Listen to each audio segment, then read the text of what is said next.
যুক্তরাষ্ট্রে ভয়াবহ তুষারপাতে জনজীবন বিপর্যস্ত।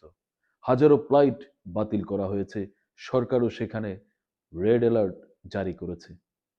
কি ভয়াবহ এই পরিস্থিতি, চলুন সেটি দেখি এবং বুঝার চেষ্টা করি।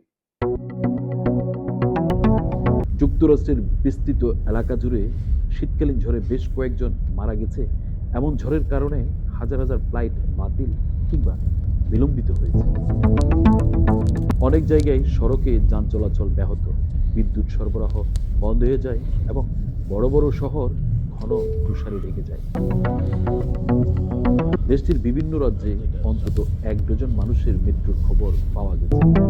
দেশটির আবহাওয়া বিভাগের দেওয়া তথ্য অনুযায়ী গত 26 ঘন্টায় দেশটির উত্তর পূর্বাঞ্চলীয় কিছু এলাকায় 20 ইঞ্চির মতো তুষারপাত হয়েছে।